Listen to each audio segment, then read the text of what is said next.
Hey everybody, welcome back to the Bible study series, guys. Here we go today, and wow, we are getting into chapters 29 and chapter 30 of Genesis. And I know we had a little bit of an interruption. I think it was a great interruption there in 28. We were supposed to do 28 and 29 together in the last video. But that was such a great place to stop and really just soak that in and reflect on the whole dream that Jacob had and just exactly what that was symbolic of and what it stood for, what it meant.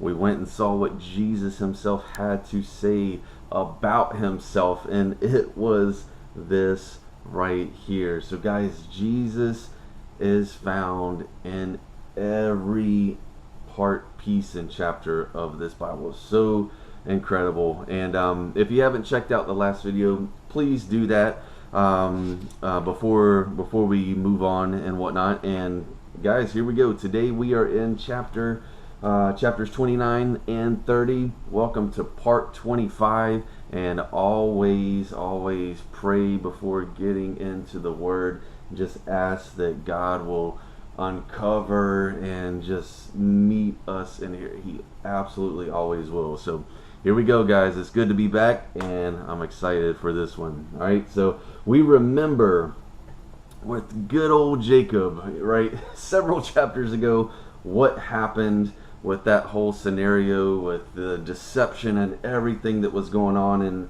remember that we said that there were going to be some consequences, of those types of actions, even though God's plan and God's will was still completed, no matter of how many people were trying to influence the outcome for themselves, that type of thing. God's will and plan was still accomplished and achieved.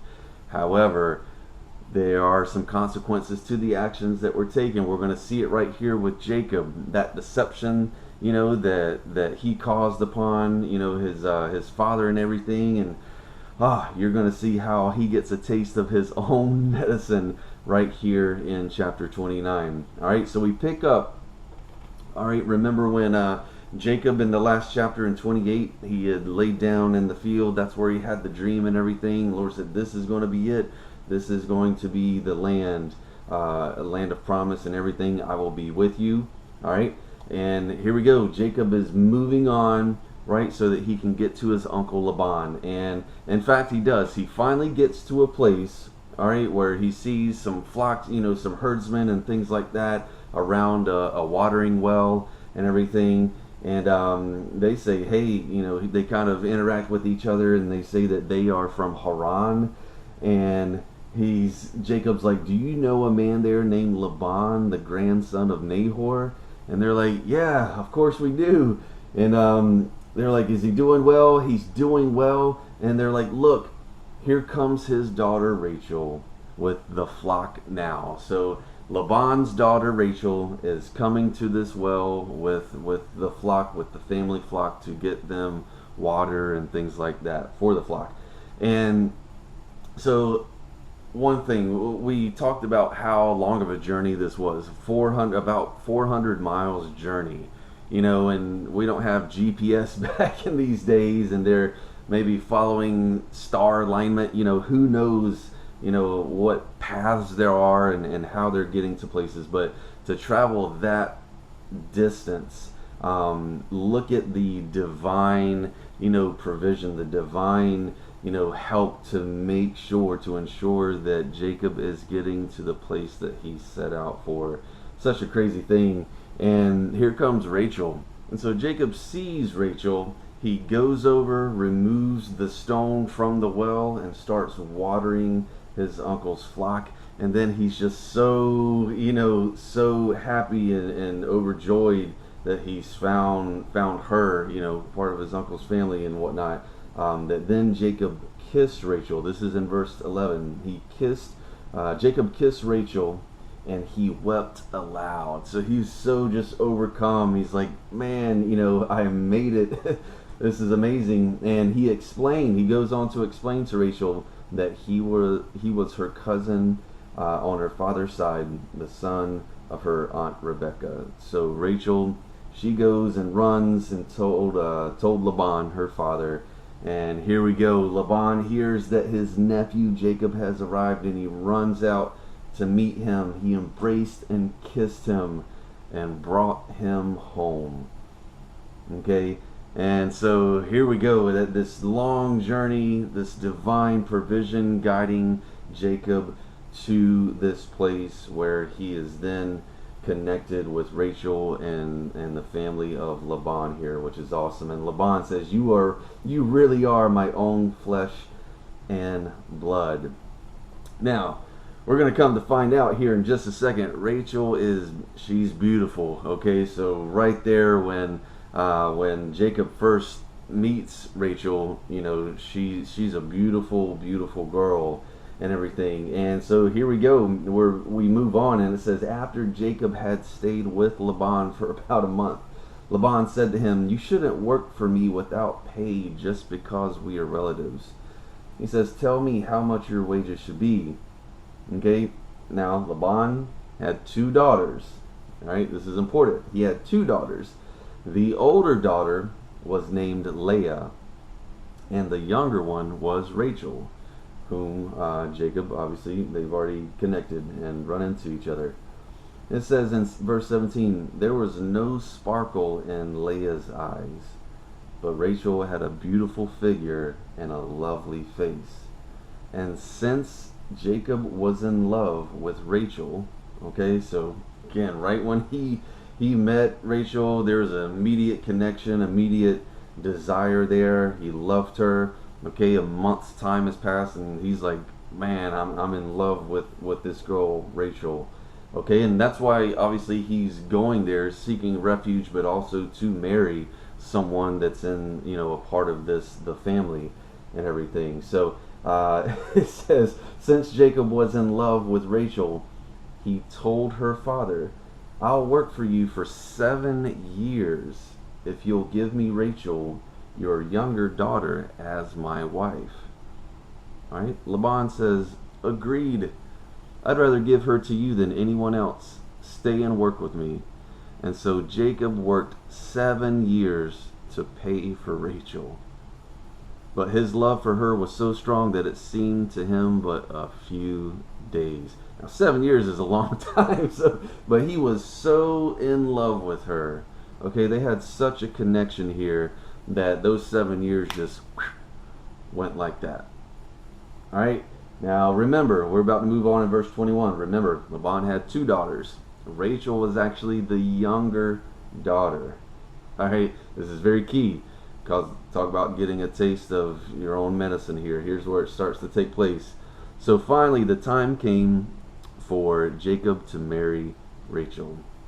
He says, I have fulfilled my agreement.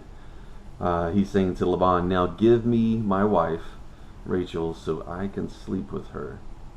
So Laban invited everyone in the neighborhood and prepared a wedding feast. But that night, when it was dark, Laban took Leah to Jacob, and he slept with her.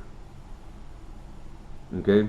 But when Jacob woke up in the morning, it was Leah. Maybe they were partying and drinking, and Jacob had gotten drunk, and so later that night, dark, and they slept together. He wakes up in the morning and he's like, this isn't Rachel, this is Leah. What the heck is going on? And he says, what have you done to me? Jacob raged at Laban. He says, I worked 7 years for Rachel. Why have you tricked me? Ooh. So why am I getting tricked? Why am I being deceived? What's going on here? And look at how this is coming around to bite him. All that deception. Look how it's coming to face him. And Laban says, it's not our custom here to marry off a younger daughter ahead of the firstborn. But wait until the bridal week is over. Then we'll give you Rachel too, provided that you promise to work another 7 years for me. Oh, wow. Man, Laban, he's sharp. He tricked his own family, Jacob, into working a total of 14 years.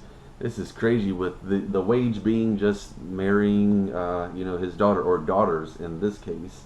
And it's crazy. What the study Bible says is talking about, he agreed to work 7 years for Laban, but there was another custom of the land that Laban did not tell Jacob.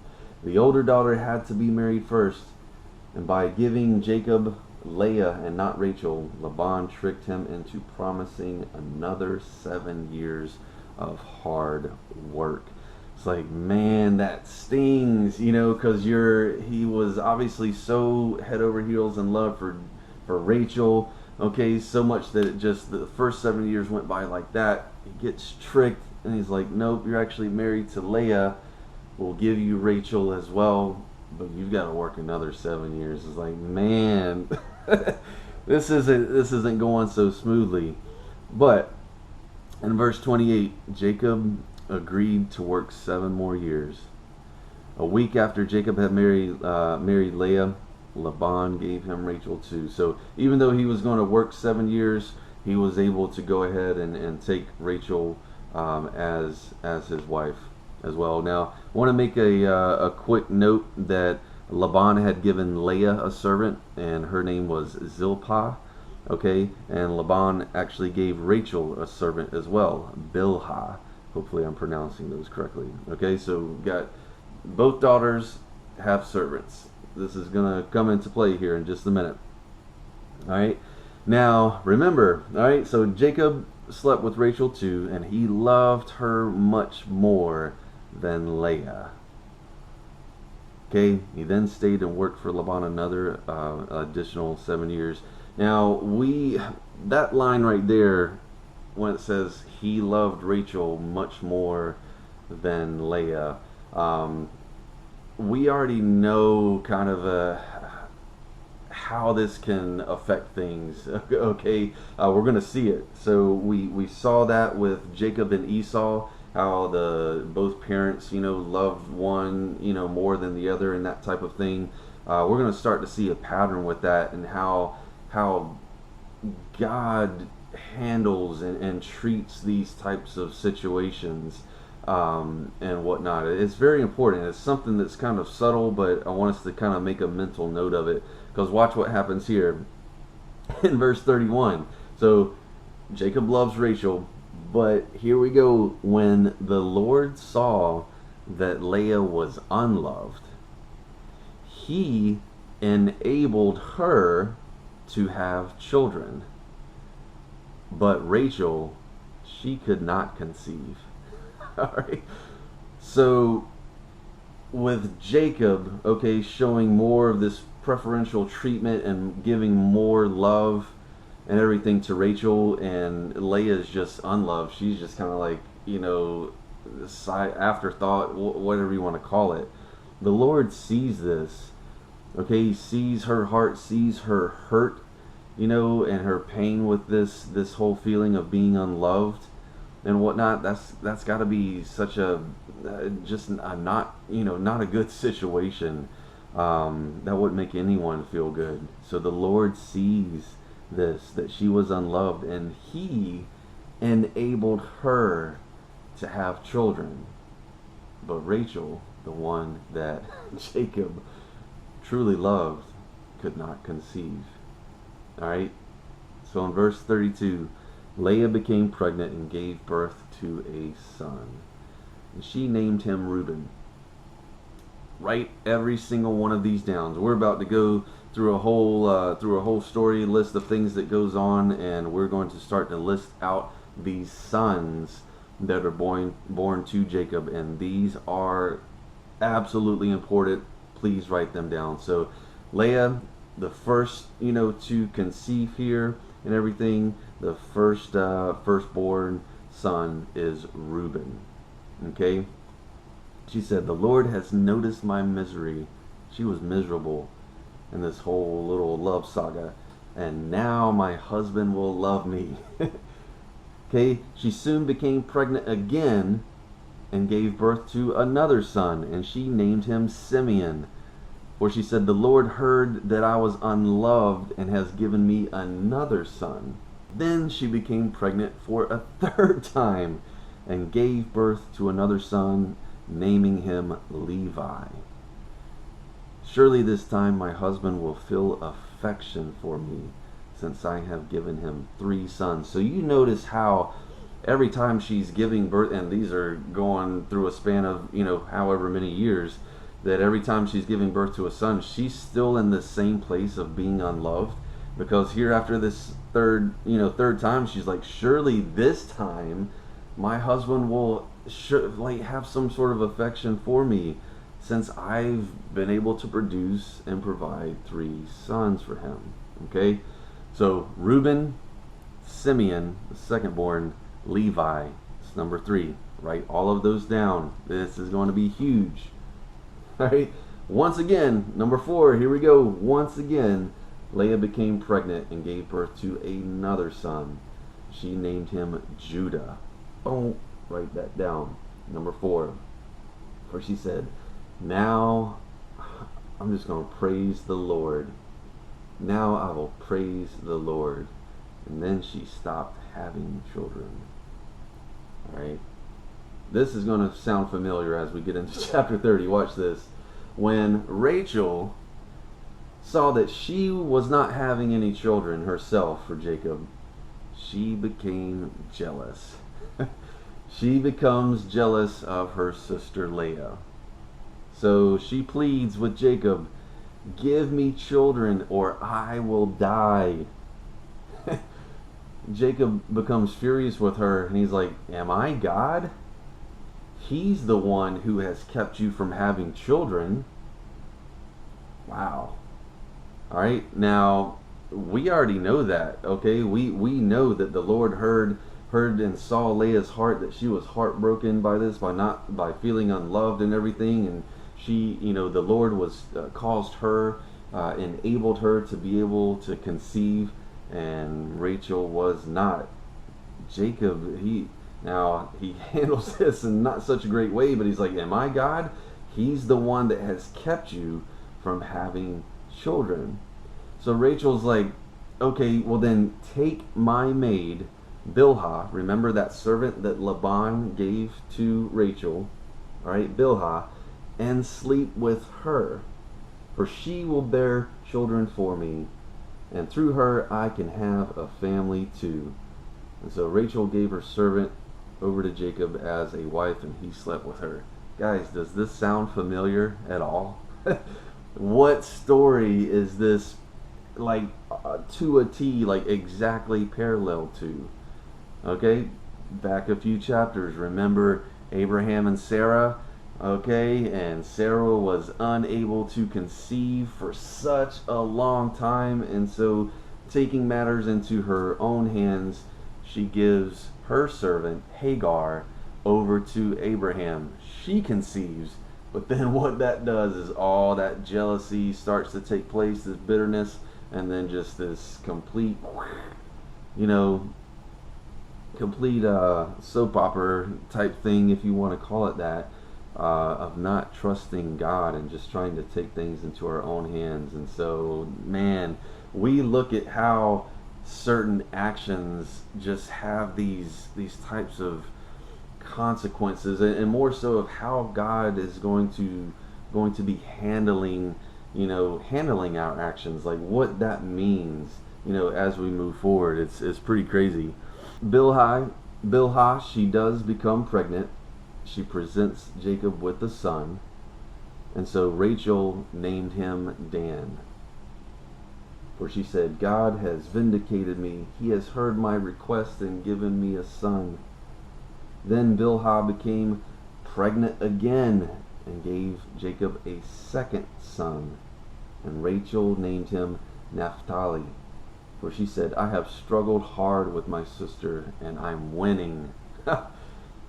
This goes to tell us the mindset of Rachel when we talk about that battle, that jealousy and everything. It's like they're competing, and this is all sparked by Jacob and his treatment, and his desire and love for Rachel, and just totally, in a sense, disregarding Leah. And look at what this has started, but look at what it's going to become. That's the key. What God is going to do with all of this is crazy. So we know already we've got Reuben, Simeon, Levi, and Judah that were born to Leah. Okay, now here's Bilhah, the servant of Rachel, who's given birth to Dan and Naphtali. Okay, so we've got 6 sons here. Now meanwhile, Leah realized that she wasn't getting pregnant anymore. So she took her servant. Remember that Laban gave her Zilpah, I believe I'm pronouncing that right. All right, gave her over to Jacob as a wife. And then Zilpah gets pregnant, and Leah named him Gad. So there's a 7th son, and she names him Gad. She says, "How fortunate I am." Okay, then Zilpah gave Jacob a 2nd son, and Leah named him Asher, where she said, "What joy is mine, now the other women will celebrate with me." This is interesting. I know that we don't have a lot of information as to the clashing that's going on here between the two. We do have some key phrases where Rachel obviously said, she named Naphtali because she says, "I have struggled hard with my sister and I am winning." So it gives us the sense of like competition, just trying to one up, one another. And here we go. We get to this part after Asher, the 8th son, was born and everything like that. Watch what happens here in verse 14. One day during the wheat harvest, Reuben found some mandrakes growing in a field and brought them to his mother Leah. And Rachel begged Leah, "Please give me some of your son's mandrakes." But Leah angrily replied and saying, "Wasn't it enough that you stole my husband? And now you will steal my son's mandrakes too?" So this is the mindset of Leah here. She was unloved. She felt like Jacob was stolen away from her. All the attention, all of the love, everything was taken away from her. So she's mad. There's this bitterness between the 2 sisters. So wasn't it enough that you stole Jacob, and now you're going to steal my son's mandrakes too? And so Rachel says, "Okay, I will let Jacob sleep with you tonight if you give me some of the mandrakes." Now that's interesting that Rachel says, "I will let Jacob sleep with you tonight." So again, this gives some sort of sense that in the whole family tree saga thing that's going on here, Rachel kind of had the power, over everything, because she's saying, "I will let Jacob sleep with you." So that's kind of an interesting thing to point out there. I know we don't have a lot of information, but that part right there is very interesting. And so that evening, as Jacob was coming home from the fields, Leah went out to meet him and said, "You must come and sleep with me tonight. I have paid for you with some mandrakes that my son found." So that night, Jacob slept with Leah. And look at this. God answers Leah's prayers. She becomes pregnant again after a certain amount of time where she was, she had 4 sons and then she wasn't able to have any more. Okay. And then, with the whole servants and whatnot, Leah is still praying for this, to be able to conceive again and produce a son for Jacob. Guys, this is giving us the sense that these 2 sisters, this isn't just about 2 women that are just like, "Oh, we're giving birth to sons, look at me." You understand that when we talk about this promised seed, we've talked about the importance of this before, and how every single character, every single person in this family line, they are so absolutely completely aware of what is going on, and in terms of this promised seed.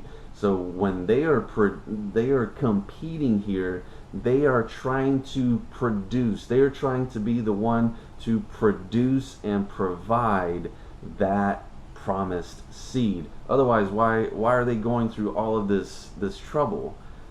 You know what I'm saying? So we've already had that scenario before, a few chapters back, and now we're seeing that same type of thing where these two sisters, these two women, are trying to compete to produce that promised seed. This whole message that, is coming down about this seed and how it is going to restore everyone and everything. That is why there's such a competition and friction here.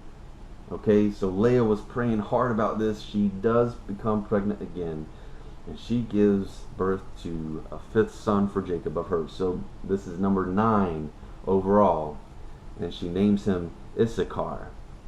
For she said, God has rewarded me for giving my servant to my husband as a wife.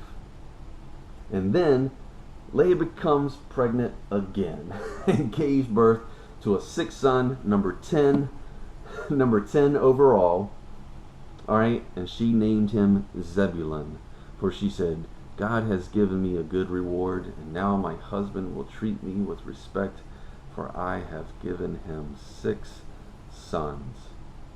Later on, she gave birth to a daughter and named her Dinah.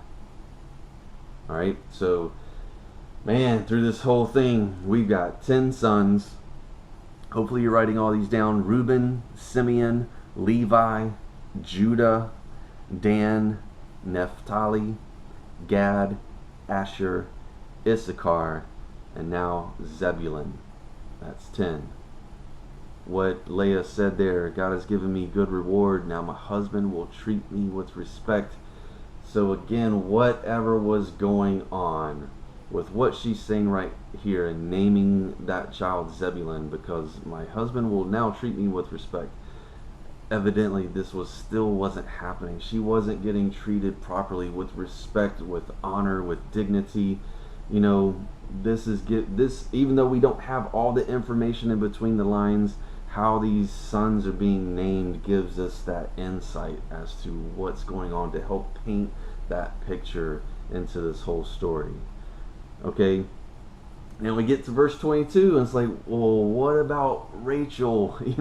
So what's going on? And we know that she gave over her servant Bilhah, and she produced a son, Dan, for him.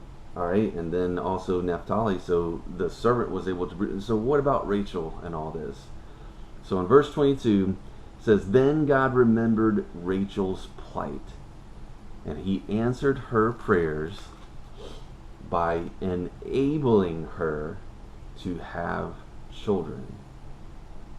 So the power in all of this rested in the Lord's hands. Okay, and finally, after some time, and doesn't this sound so familiar with Sarah? She was barren for so long. Rachel, we can tell by how many sons have been born. There's a good amount of time that has gone by, and she's been barren, and now the Lord has enabled her. The Lord enabled her to have children. And she became pregnant and gave birth to a son. She says, God has removed my disgrace. And so she named that son Joseph. And that's number 11. So number 11. All right. Where she said, may the Lord add yet another son to my family. So she names this one Joseph. And then part of that is, in the same breath, she's praying, may the Lord add yet another son to my family. And this is crazy. We're going to move on, and because we're like, okay, well, where's this next son? And we know that as we read forward, there's going to be a total of 12, and we will get into the importance of all of these. These are going to become the 12 tribes of Israel. It's so incredible. But right here it kind of stops, and there's going to be another period of time that Rachel is unable, she doesn't produce another child. It's not going to be till several chapters later where we get that final 12th son, and his name is going to be Benjamin. So just go ahead and write all of those names down. Rachel gives birth to Joseph, and then she is going to, here in the near future, give birth to Benjamin, the final 12th son in this whole picture here. Okay, so incredible. All right, so we start to move on All right, Jacob has built up his family. He's got, he's got these 11 sons now. In a little bit here, we're going to have 12. And he says to Laban, please release me so I can go home to my own country. Let me take my wives and children, for I have earned them by serving you, and let me be on my way. You certainly know how hard I have worked for you. Laban says, please, just listen. I have become wealthy, for the Lord has blessed me because of you. Tell me how much I owe you. Whatever it is, I'll pay it. So Laban, he's wise here. Although he's sneaky a bit, he can see it. We've talked about this before, about how people can see. They can tell when the Lord is with someone. And Laban here, he's like, hey, I've become wealthy because the Lord is with you, and I've been blessed because you are here with me, because of you, And he's like, tell me how much I owe you, and I'll just, whatever it is, I'll pay it. And Jacob's like, you know how hard I've worked for you, and how your flocks and herds have grown under my care. You had little before I came, but your wealth has increased enormously. The Lord has blessed you through everything I have done. But now, what about me? When can I start providing for my own family? All right, so they go back and forth here. Laban's like, well, what kind of wages do you want? He's trying to keep Jacob and his family here so that, obviously, okay, the Lord's going to bless Jacob, so in turn Laban's going to be blessed and raised up as well. He's trying to keep Jacob here, and they go on back and forth. And this is very interesting, this little kind of proposal here. Look what happens. Jacob says, don't give me anything, just do this one thing, and I'll continue to tend and watch over your flocks. Let me inspect your flocks today, and remove all the sheep and goats that are speckled or spotted, along with all the black sheep. And give these to me as my wages. Okay, when we talk about speckled and spotted or black sheep and goats and things like that, these are not the prime, the prime animals, or considered the prime animals in the flock. These are the ones that are kind of, disregarded. They're not, that premium type of, considered that premium type of animal in the flock. So Jacob's like, look, I'll go to your flock and take all of these like rejects, from you, and these will be my wages. Okay? And he says in verse 33, in the future, when you check on the animals you have given me, these speckled and spotted and black sheep and goats, you will see that I have been honest.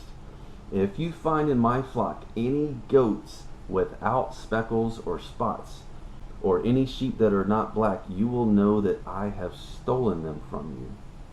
So Laban says, okay, it will be as you say. So here's what happens. Here we go, Laban, verse 35. But that very day, Laban went out and removed the male goats that were streaked and spotted. All the female goats that were speckled and spotted or had white patches, and all the black sheep, he placed them in the care of his own sons, who took them a 3 days' journey from where Jacob was. Meanwhile, Jacob stayed and cared for the rest of Laban's flock. So look at what Laban's doing. He agrees to something to pay, Jacob's wages, what he requested in the speckled and, spotted and black sheep and whatnot. But he has his sons that very same day go out and take these, take these animals and take them on a 3-day journey away from where Jacob was. All right. So you're like, oh, well, great. Jacob's not going to get anything out of this. How's it going to happen? He said he was just going to go and get the speckled and spotted, but now these are gone. So what's going to happen? Watch this. This is weird and incredible and just a divine thing. All right. In verse 37, it says, Okay, Jacob stayed and cared for the rest of Laban's flock.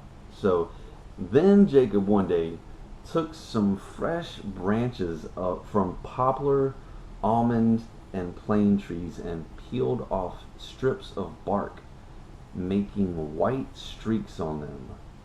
Okay, so he's got these branches, these fresh branches, and he peels some of the bark off, so it looks like they have white streaks on them. Okay, picture this. Then he placed these peeled branches that appeared like they had white stripes and streaks on them in the watering troughs where the flocks came to drink, for that was where they mated. Okay, so look at what Jacob's doing. He's got this plan. He's doing something to hopefully influence these animals while they're mating to produce, striped and speckled offspring.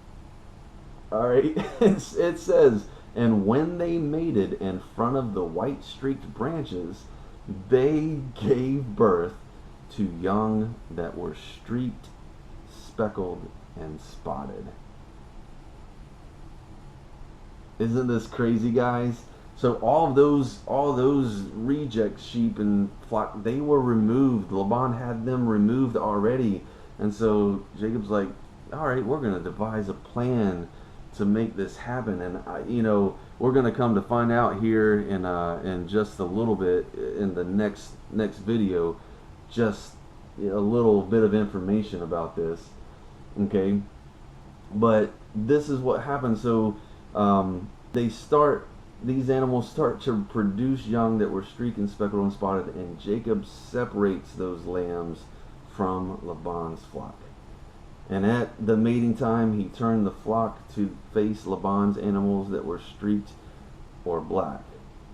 And this is how he built his own flock instead of increasing Laban's. Whenever the stronger females were ready to mate, Jacob would place the peeled branches in the watering troughs in front of them.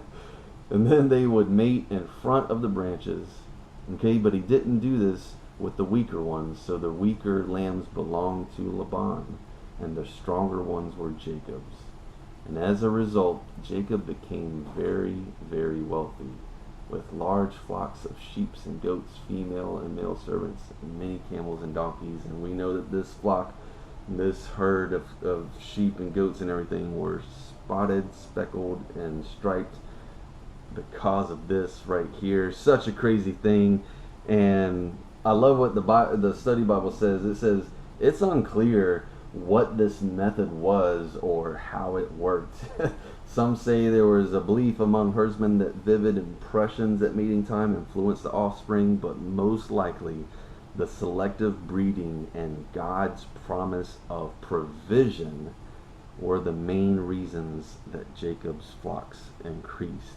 And again, remember that once we get into the next chapter, we're going to get another bit of information talking about that provision from the Lord. All right, it is such an amazing thing, because you can read through this and just kind of like, this is weird, and like, what's going on? We saw where Laban is trying to trick Jacob yet again and everything, and keep him watching over his flock so that Jacob's own could not increase and whatnot, but it does by this act right here and everything. And again, wait till we get to chapter 1 and figure out exactly what was taking place with all that. So cool. And again, it just goes to the fact that what the Lord said back in the last few chapters, when he gave that covenant promise, he said, I will be with you. I will be with you always. I'm going to take care of you. Okay, you're going to have provision. You are going to be taken care of. Okay, don't worry. This is one of those times right here, and it is so cool. All right, so as you read through this, taking down the notes, notice that parallel again. Look at how these stories in so many ways parallel what happened in the story before, and in the story before that. It is just so crazy how these things develop in the same ways. And again, how God at the end of the day is just ultimately in control and enabling and disabling, and just, you know, hearing people's prayers and everything. That is such an awesome thing, and controlling how this is all going to happen. And I'm telling you guys, when we talk about, you know, the importance of these eventual 12 sons right here, it is massive. So I hope that you wrote all of those down. Okay, we remember, you know, the main key with all of this is the sense that these two sisters, these daughters of Laban, these two wives of Jacob, they were competing, okay, to try and produce that promised seed. They're trying to take matters into their own hands and be the one that produces that promised seed, that one that is going to continue this line of God's covenant promise and everything like that. And yeah, I mean, there, you know, through all of this drama, you know, how this is going to get set up is such a God thing. It's such an amazing God thing that takes place. And yes, through one of these 12 sons, through one of these 12 branches, is going to come that seed, that sprout that will eventually come. And it is absolutely incredible. So hang on to all of that. Okay, we will get into chapters 31, and I believe also, if we have time, we'll get in. Chapter 31 is kind of a long one.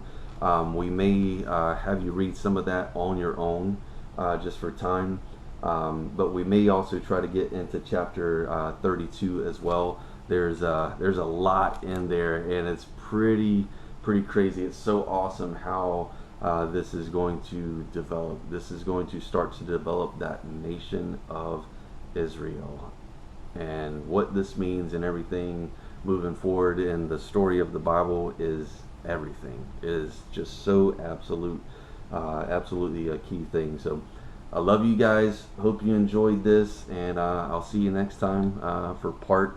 What part are we on now? For part this was part 25, so we're going to be in part 26. Have a great weekend, guys. See you next time.